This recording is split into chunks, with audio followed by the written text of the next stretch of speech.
देखिए बेटे, कल लास्ट टाइम हम करवा रहे थे एग्जाम्पल आपको law of conservation of energy, और उस एग्जाम्पल में हमने क्या करवाया था कि जो एनर्जी होगी आपकी E point, B point, C point, वहां पर जो टोटल एनर्जी आएगी मैकेनिकल एनर्जी हर पॉइंट पर सेम होती है। ए पॉइंट पे चेक की mgh, बी पॉइंट पे चेक की mgh, सी पॉइंट पर चेक की mgh ही आई थी। ये था बेटे बॉल का, किसी बॉल को अगर हम ड्रॉप करते हैं तब होता है। अगर बात की जाए सिंपल पेंडुलम की, तो सिंपल पेंडुलम के केस में क्या होता है सिंपल पेंडुलम, और देखिए सिंपल पेंडुलम का आसान है, आपसे केवल इतना ही आए कि आप कोई भी एग्जांपल प्रूव करके दिखाइए कंजर्वेशन ऑफ एनर्जी का, तो सिंपल पेंडुलम करना छोटा भी है और जल्दी भी होगा, आसान भी है। सिंपल पेंडुलम आपको पता है ना बेटे क्या होता है, कैसे मोशन होता है, हम कैसे करते हैं सिंपल पेंडुलम। तो देखिए सिंपल पेंडुलम का हम करेंगे कैसे, पहले आपको पता होना चाहिए सिंपल पेंडुलम है क्या। ये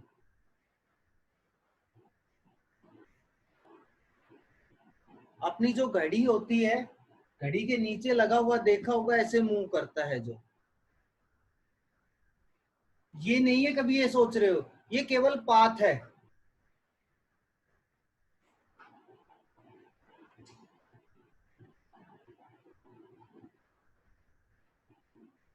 ये ग्राउंड लेवल मान लिया, बेस माना है हमने,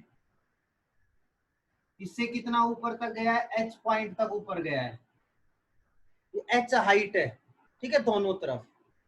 ये ग्राउंड लेवल, इसका नाम ए रख लीजिए, बी पॉइंट और ये सी पॉइंट। बेटे कितनी हाइट तक जाएगा, एच हाइट तक।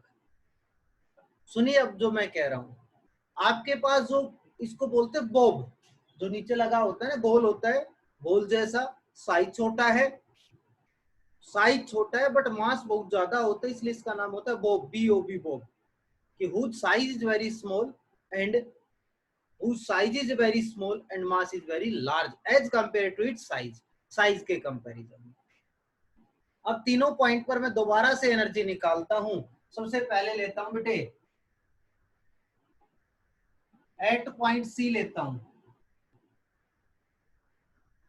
भाई कोई भी बच्चा मुझे ये बताइए, जब बॉब को फ्री करोगे, मान लीजिए ऊपर से यहां से फ्री किया, ऐसे होता है, ये स्ट्रिंग से बंधा हुआ ही है। आप मुझे बताइए जब बॉब इस पॉइंट पर है, ठीक है, रेस्ट में, अभी जैसे आपने फ्री किया वो नीचे आएगा इस पॉइंट पर, तो ए पॉइंट के ऊपर जब वो पहुंचेगा ऊपर से नीचे, तो लगातार उसकी स्पीड इंक्रीज होती हुई आएगी, और ए पॉइंट पर उसकी स्पीड क्या होगी, मैक्सिमम होगी या नहीं होगी, बस इतना बता दीजिए। ए पॉइंट पर स्पीड मैक्सिमम होगी या नहीं,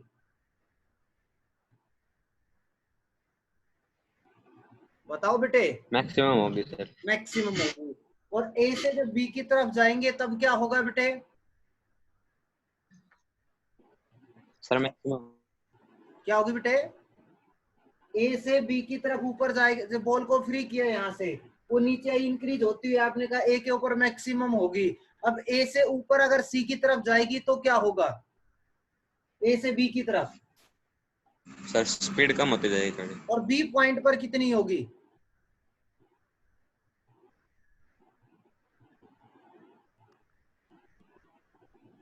बोलो बेटे कितनी होगी, बी पॉइंट पर कितनी होगी डिक्रीज होते होते, zero. Zero. Zero, very good.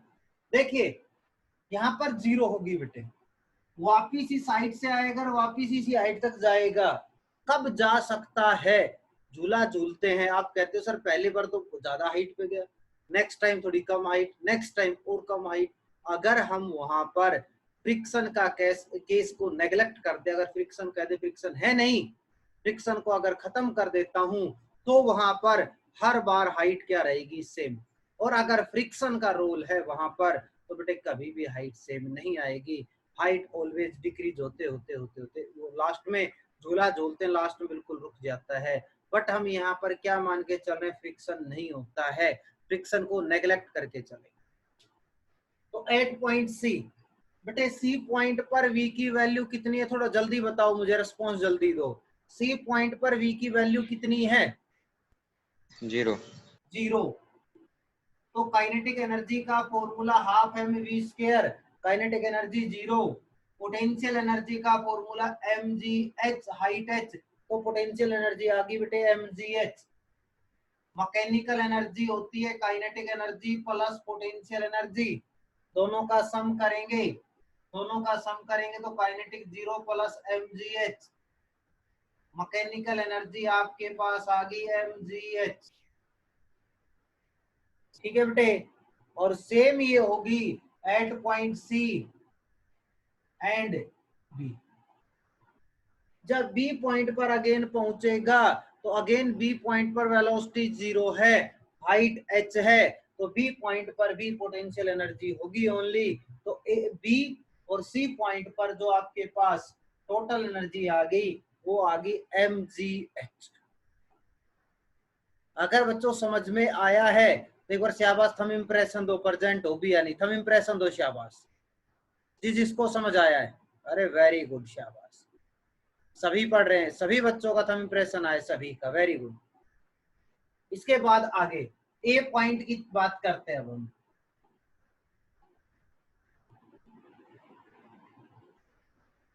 Eight point A,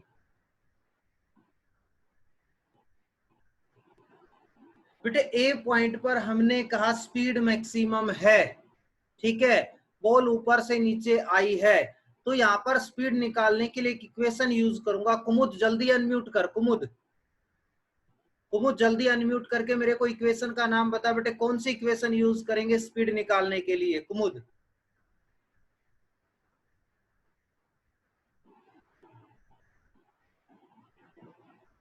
कुमुद बेटे अनम्यूट कर जल्दी और मेरे को बता जल्दी से। अंतिम क्या इक्वेशन यूज करूंगा बेटे, मैं कल करवाई थी आपको मैंने। Sir V square minus U square is equals to 2as। Very good शाबाश, बिल्कुल सही। हम क्या इक्वेशन लगाएंगे, V square minus U square बराबर 2as।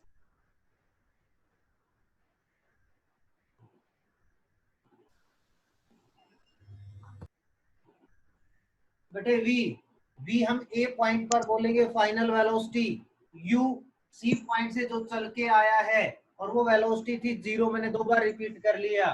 टू ए को बोलते हैं जी और एस कितना हो गया, एच आ गया बेटे, तो वी स्क्वायर की वैल्यू आई 2gh। अब निकालिए kinetic energy, half M V square, V की वैल्यू वी की जगह पुट करते हैं, हाफ एम 2g। म्यूट कर लीजिए वैष्णवी, म्यूट कीजिए बेटे, म्यूट करो क्या आवाज।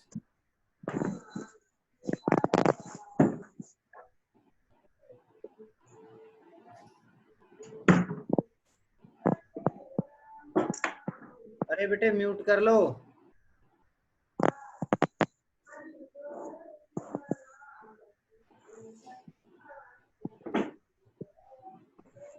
मेरे को करना पड़ेगा।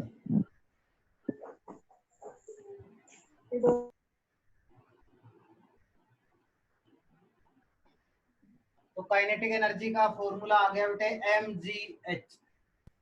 अगर पोटेंशियल एनर्जी निकालनी है ए पॉइंट पर तो बेटे मैंने कहा ग्राउंड लेवल है और ग्राउंड लेवल के ऊपर है, बिल्कुल सेम हाइट है, तो हाइट क्या होगी आपके पास जीरो, तो पोटेंशियल एनर्जी आ गई जीरो बेटे।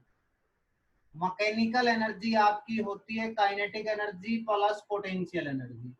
काइनेटिक एनर्जी की वैल्यू है mgh, पोटेंशियल एनर्जी की वैल्यू है जीरो, दोनों को ऐड करूंगा तो टोटल एनर्जी अगेन कितनी आ गई, mgh।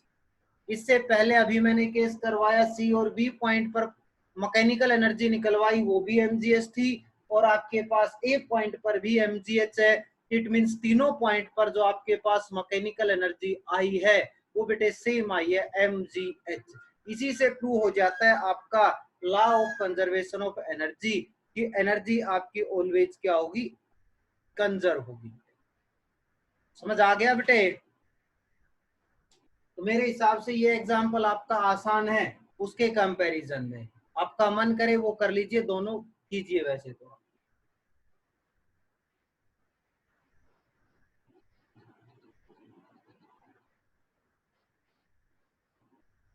इसके बाद अपने पास आता है बेटे mass energy equivalence. Mass energy equivalence क्या होती है? आइंस्टीन की कभी इक्वेशन पढ़ियो, मास एनर्जी इक्विवेलेंस बोला जाता है। मास और एनर्जी इक्विवेलेंट कैसे है? मास एनर्जी इक्विवेलेंट क्या होता है? इक्विवेलेंस बोल दीजिए, इक्विवेलेंट बोल दीजिए, E बराबर mc स्क्वायर। आई थिंक पढ़ा होगा आपने। मास एनर्जी इक्विवेलेंस होता है ये। आइंस्टीन जो अपनी फिजिक्स चल रही है लगभग आपकी इसी चीज के ऊपर बेस है। जिस दिन ये इक्वेशन फेल हो गई अपनी दोबारा से आधी फिजिक्स लिखनी पड़ेगी। E बराबर mc स्क्वायर आइंस्टीन की इक्वेशन बोली जाती है। ये क्या है?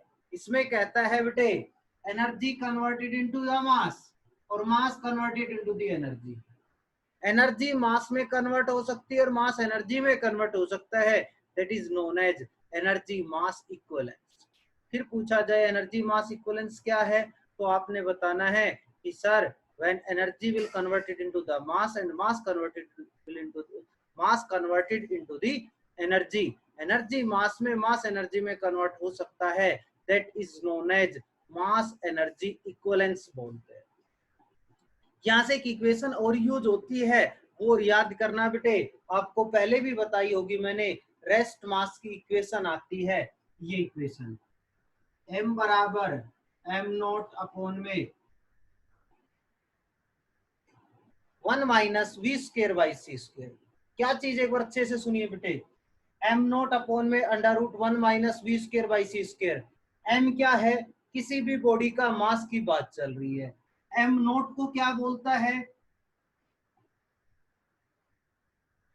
Rest mass.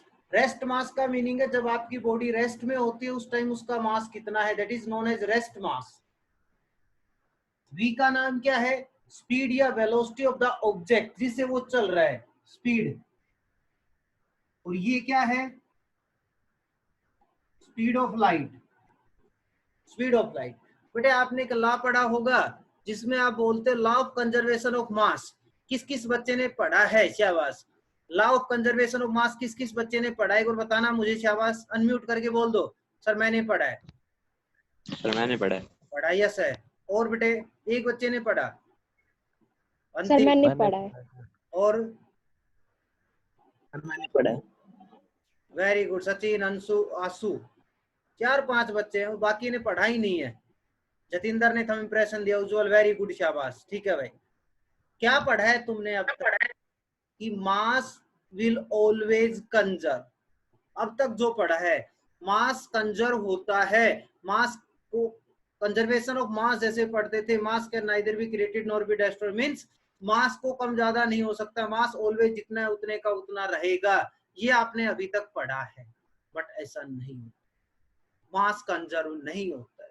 जो रिलेशन जो आपको बताता है मास कंजर्व क्यों नहीं होता है, वो रिलेशन ये रहा, ये बताएगा आपको कि मास कंजर्व नहीं होता।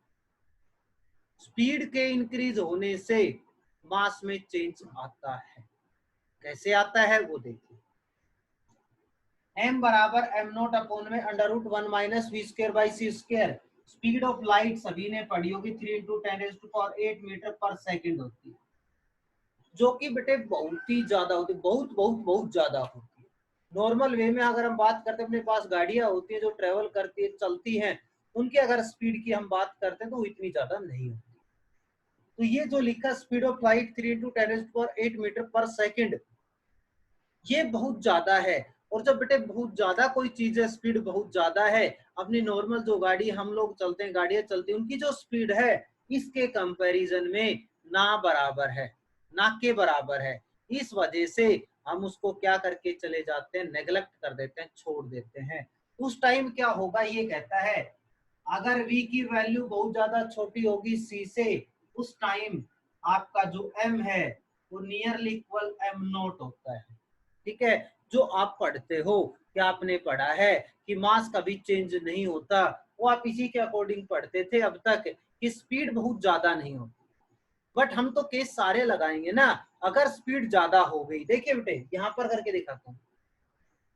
1 माइनस, आपने कहा v की वैल्यू बहुत ज्यादा छोटी है, c की वैल्यू बहुत बहुत बहुत ज्यादा बड़ी है, तो नीचे देखो समथिंग अपॉन नीचे, जितनी ज्यादा होती है उतनी वैल्यू छोटी होती आ जाती है। और आपने कहा बहुत ज्यादा बड़ी है, तो इसको हम कितना सपोज कर लेते हैं, नियर अबाउट 0, बचा नीचे 1 बचाते हैं हम बराबर एम नोट, जो मैंने ये लिख दिया।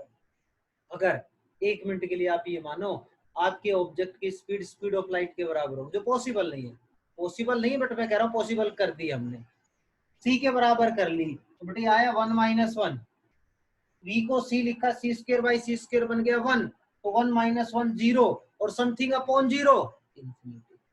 तो कहने का मतलब क्या हुआ, ये कहता है बेटे कि बहुत ज्यादा स्पीड जब ज्यादा हो जाती है, अगर v आपका क्या होगा, इंक्रीज होगा, तो m भी आपका क्या होगा, इंक्रीज होगा। ये जो मास है, अभी आपने बोला इन्फिनिटी, तो कब, जब वो c के बराबर हो जाएगा, बट ऐसा हो नहीं सकता कि कोई भी ऑब्जेक्ट स्पीड ऑफ लाइट से ट्रेवल करे। तो बेटे हमने कहा अगर ये v की वैल्यू ज्यादा इंक्रीज होती है, तब आपके पास जो v है, सॉरी, तब आपके पास v इंक्रीज होती है, तब आपके पास m भी क्या होगा, इंक्रीज होगा, मास भी इंक्रीज होगा। कब, जब स्पीड इंक्रीज होगी तो मास भी इंक्रीज होगा। बेटे 10 बजे आपका ऑब्जेक्टिव पेपर है, जो हमने इस वर्क पावर एनर्जी से पढ़ाया है, सभी बच्चे उस पेपर को अटेम्प्ट करेंगे।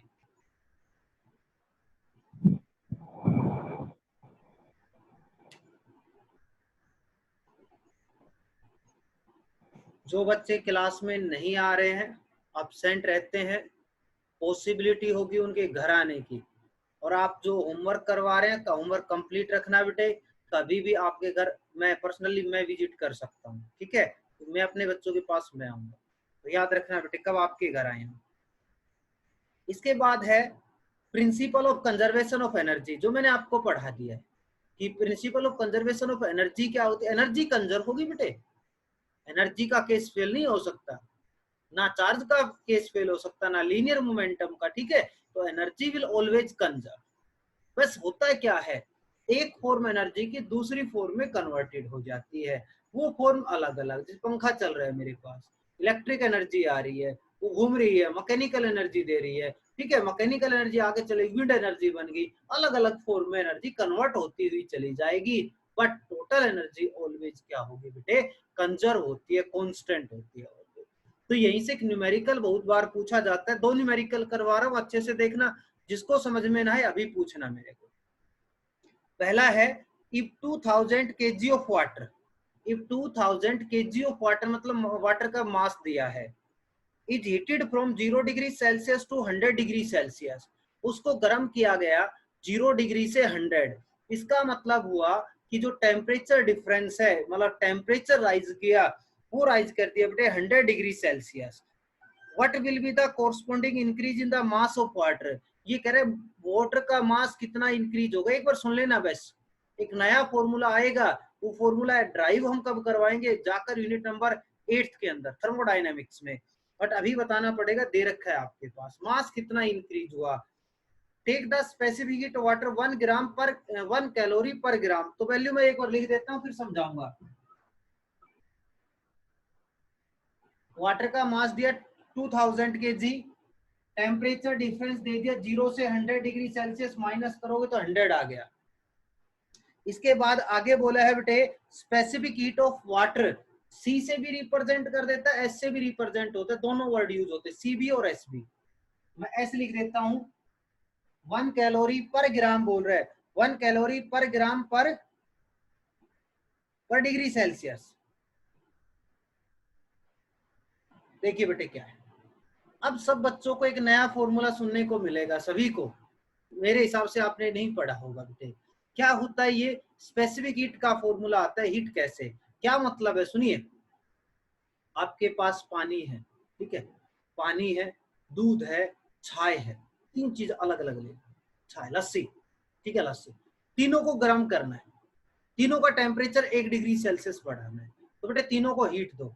ऐसा कभी नहीं होगा, तीनों को आप बराबर हीट दो और उन तीनों का बराबर टेम्परेचर राइज हो, ठीक है। अगर बराबर टेम्परेचर राइज करने तो तीनों की जो हीट है, तीनों को अलग अलग हीट देनी पड़ेगी। जैसे लस्सी है ठंडी होती है, उसको ज्यादा हीट देनी पड़ेगी, पानी है, दूध है, ठीक है, अलग अलग चीजें हैं, तो सभी की जो हीट टेम्परेचर बढ़ाने की जो कैपेसिटी है वो अलग अलग होती है, तो उसी का नाम होता है ये स्पेसिफिक, कितनी हीट दी आपने, वो होता है बेटे डेल क्यू बराबर एस एफ डेल टी। ये फॉर्मूला लर्न करना है। आया कहां से है, बिट नंबर 8 थर्मोडायनेमिक्स में पढ़ाएंगे आपको। डेल क्यू क्या है, जो आपने heat the, energy, it means energy है ये। एस आपको पेपर में गिवन दिया है 1, मास आपको गिवन दिया 2000, डेल टी आपको गिवन दिया 100। इस पूरे को जब आप सोल्व करोगे तो आपके पास कितना आएगा बेटे, देखिए कितना आएगा, शाबाश बताइए। बड़ा लेट एंटर हुआ, बोलो बेटे कितना आएगा। 2 लाख।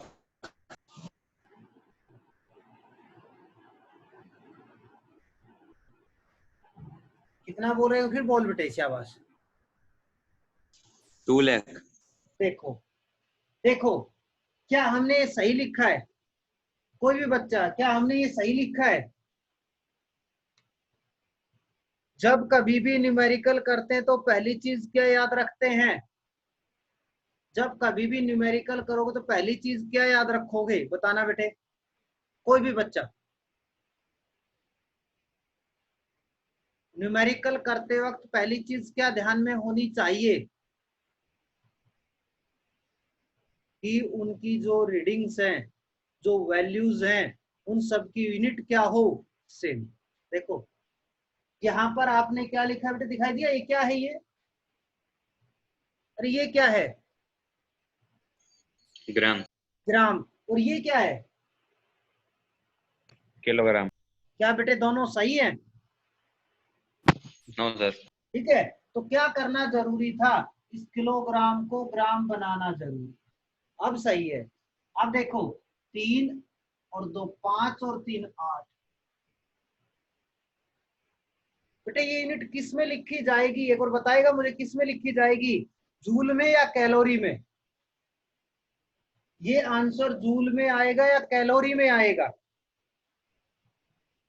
ई की जो value, calorie. Calorie, very good, क्योंकि क्या है, कैलोरी। बट हमें चाहिए जूल में, और अगर जूल बनाना है तो किससे गुना कर दो, 4.2 से, तो ये आंसर आ गया बेटे। आपके पास जो एनर्जी आई, एनर्जी की वैल्यू ये आ गई बेटे, ये आ गई जूल में। आपने निकालना था मास, तो अब फॉर्मूला लगेगा आपका E बराबर mc, डेल एम बोल दीजिए, mc स्क्वायर बोल दीजिए, एक ही बात है, डेल एम भी लिख देता है, change in mass, del M आ जाएगा। तो mc स्क्वायर अगर सोल्व करोगे, m बराबर E by C square. E की वैल्यू क्या है, 2 इंटू 10⁸ इंटू 4.2 अपॉन में 3 इंटू 10⁸ का स्क्वायर। बेटे सोल्व कर सकते हो या नहीं, सोल्व कर लोगे इसको, यस सर। वेरी गुड बेटे। यस सर जिसने बोला वो मुझे बता दो, मास की जो यूनिट आएगी वो क्या आएगी, शाबाश। Sir kilogram.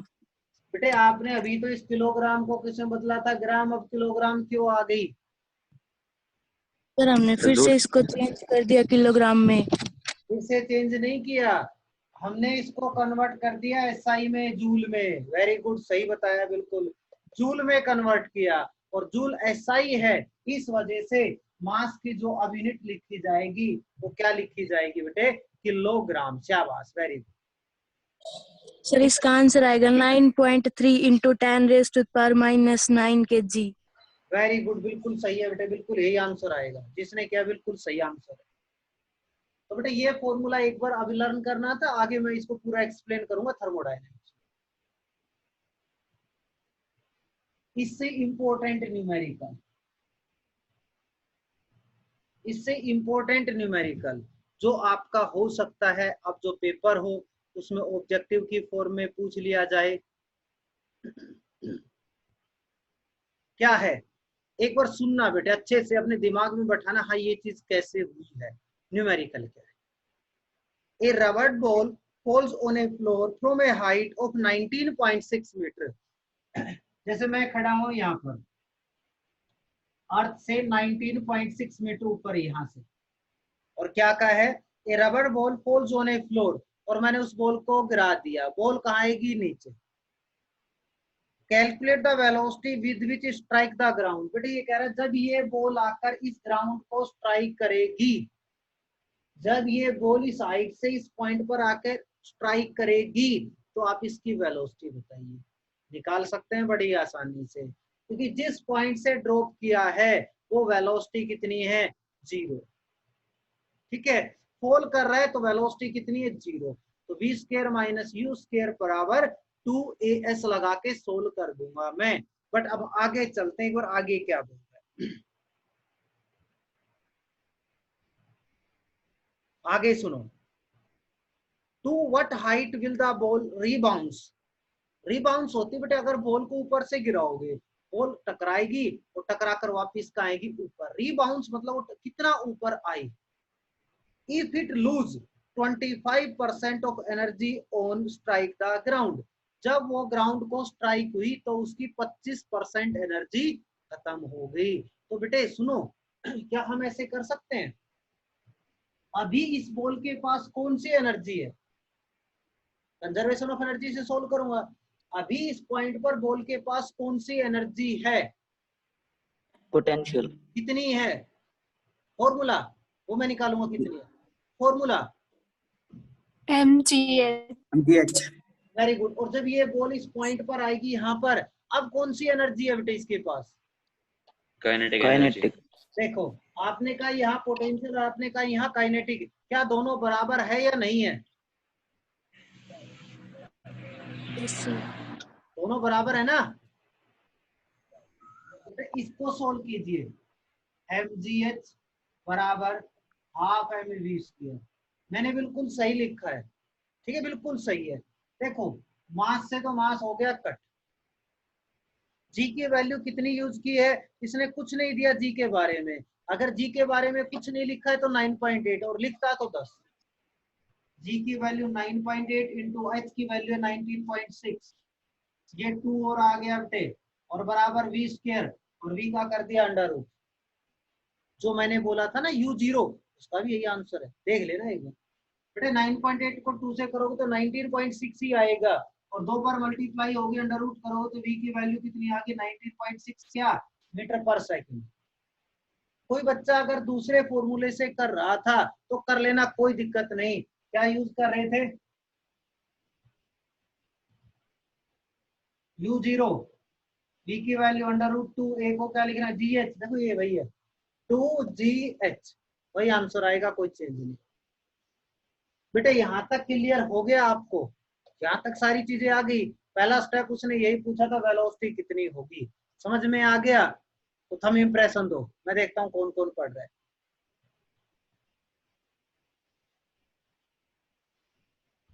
वेरी गुड, सभी प्रेजेंट है भाई, कोई फोन को छोड़कर काम नहीं कर रहा है। इसके बाद उसने क्या कहा, उसने कहा बेटे जो बॉल है कितनी ऊपर तक आएगी, सुना, ये बॉल नीचे से कितनी ऊपर तक आएगी, हमें वो हाइट निकालनी। तो बेटे मान लीजिए वो यहाँ तक पहुंची, इसका नाम h1 लिख दिया। जब वो यहाँ तक पहुंची, सुनिए क्या कहता है, उसने क्या कहा, उसने कहा जब बॉल ग्राउंड को टकराई, टकराने के बाद उसकी 25% एनर्जी का लॉस हो गया। बेटे मान लीजिए टोटल है 100, तो बची कितनी, 75। 25% बोल रहे, 25% का लॉस हो गया। पहले टोटल एनर्जी कितनी थी, यहाँ पर टोटल कितनी थी पहले, mgh। बेटे सही लिखा है ना, पहले टोटल कितनी थी, mgh। अब बची कितनी, 25% लॉस हो गया। 100 थी, 100 में से 25 माइनस कर दो, बची कितनी, 75। इसका मतलब परसेंट की बात की, बेटा ये जिस बच्चे को समझ में नहीं आया वो मेरे से पूछो, सर ये क्या कर दिया आपने। टोटल थी mgh, mgh में से 25 माइनस कर दो, 25 नहीं 25% माइनस कर दो, ऐसे करते ना, परसेंट का मतलब 100। सोल्व करोगे तो यही आएगा बेटे, इतनी एनर्जी बची, ठीक है, इतनी एनर्जी बची है अब उसके पास, तो वो कितना ऊपर गया, अब उसकी टोटल एनर्जी का नाम क्या लिख दो, mgh1 बोल रहे h1। ये जिसको समझ में नहीं आया वो मेरे से पूछिए सर ये क्या किया आपने। मैंने किया है, अब जब टकरा गई, मैंने पहले क्या कहा, दोनों पॉइंट पर एनर्जी सेम, ठीक है। अब क्या कहा, जैसे टकरा के ऊपर जाने की कोशिश करे तो उसके पास जो एनर्जी लॉस हुई 25% लॉस हुई, तो बची कितनी 75। 7500 अभी सोल्व करके दिखा दिया, mgh माइनस 25/100 mgh इतनी आएगी बराबर, और पोटेंशियल एनर्जी अब कितनी होगी mgh1। देखो बेटे mg से mg कट गया, h1 की वैल्यू आ गई 75/100 h।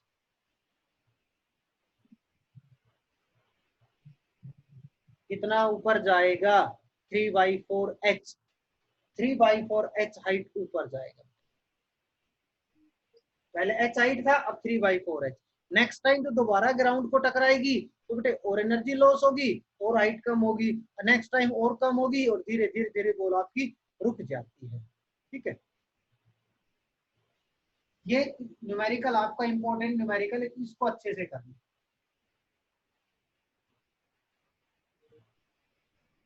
वर्क पावर एनर्जी का लास्ट टॉपिक स्टार्ट होगा, ठीक है।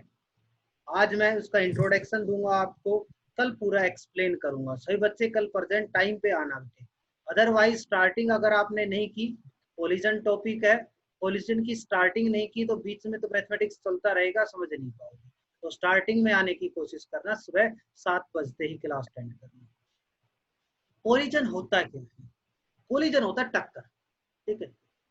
When two or more objects collides, टकराते हैं for a short time, collision है शॉर्ट टाइम के लिए नहीं, 1 घंटे चलता रहा, 20 मिनट चलता रहा, 10 मिनट चला नहीं, फॉर ए शॉर्ट टाइम टक्कर होती है, आपने देखा है सेकंड के हिसाब से काम होता है। तो कोलिजन क्या होगा, when two or more objects collide with itself, collide with each other for a short time is known as collision। तो उसका नाम होता है बेटे कोलिजन। समझ में आया, जब दो ऑब्जेक्ट, दो या दो से अधिक कितने भी हो, आपस में कोलाइड करते हैं, टकराते हैं for a short time is known as, उसका नाम हम क्या बोलते हैं, कोलिजन। बेटे कोलिजन दो टाइप का होता है, एक होता है इलास्टिक कोलिजन और एक होता है इनइलास्टिक कोलिजन।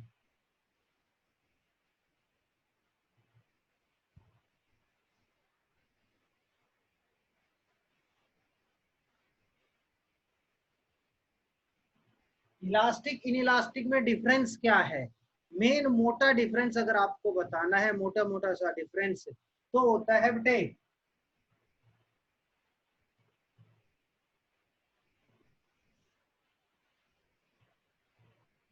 समझ में आ गया, अगर काइनेटिक एनर्जी सेम है तो आपका कोलिजन होता है इलास्टिक, काइनेटिक एनर्जी सेम नहीं है तो आपका कोलिजन होता है इनइलास्टिक।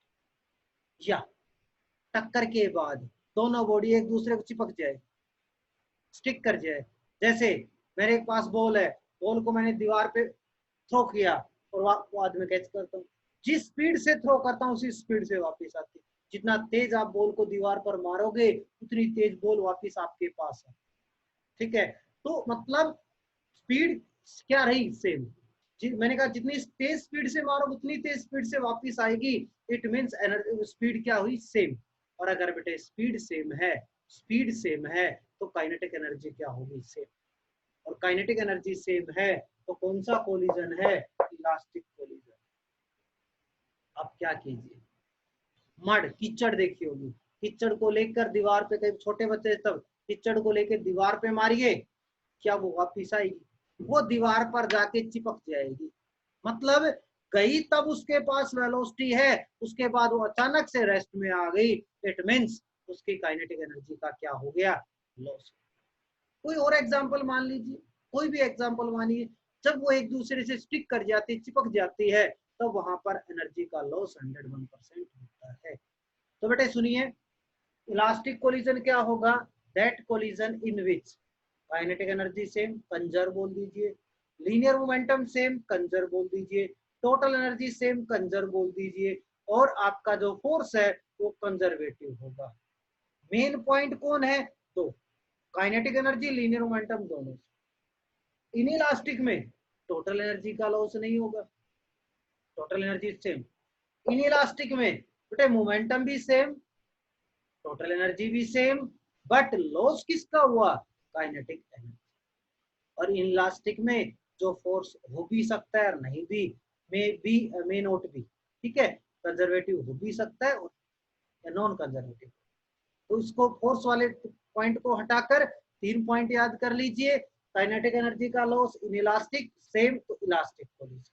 ठीक है बेटे, कल हम आपको इलास्टिक कोलिजन पढ़ाना स्टार्ट करेंगे और इलास्टिक कोलिजन के सारे केस करवाएंगे बेटे, ठीक है।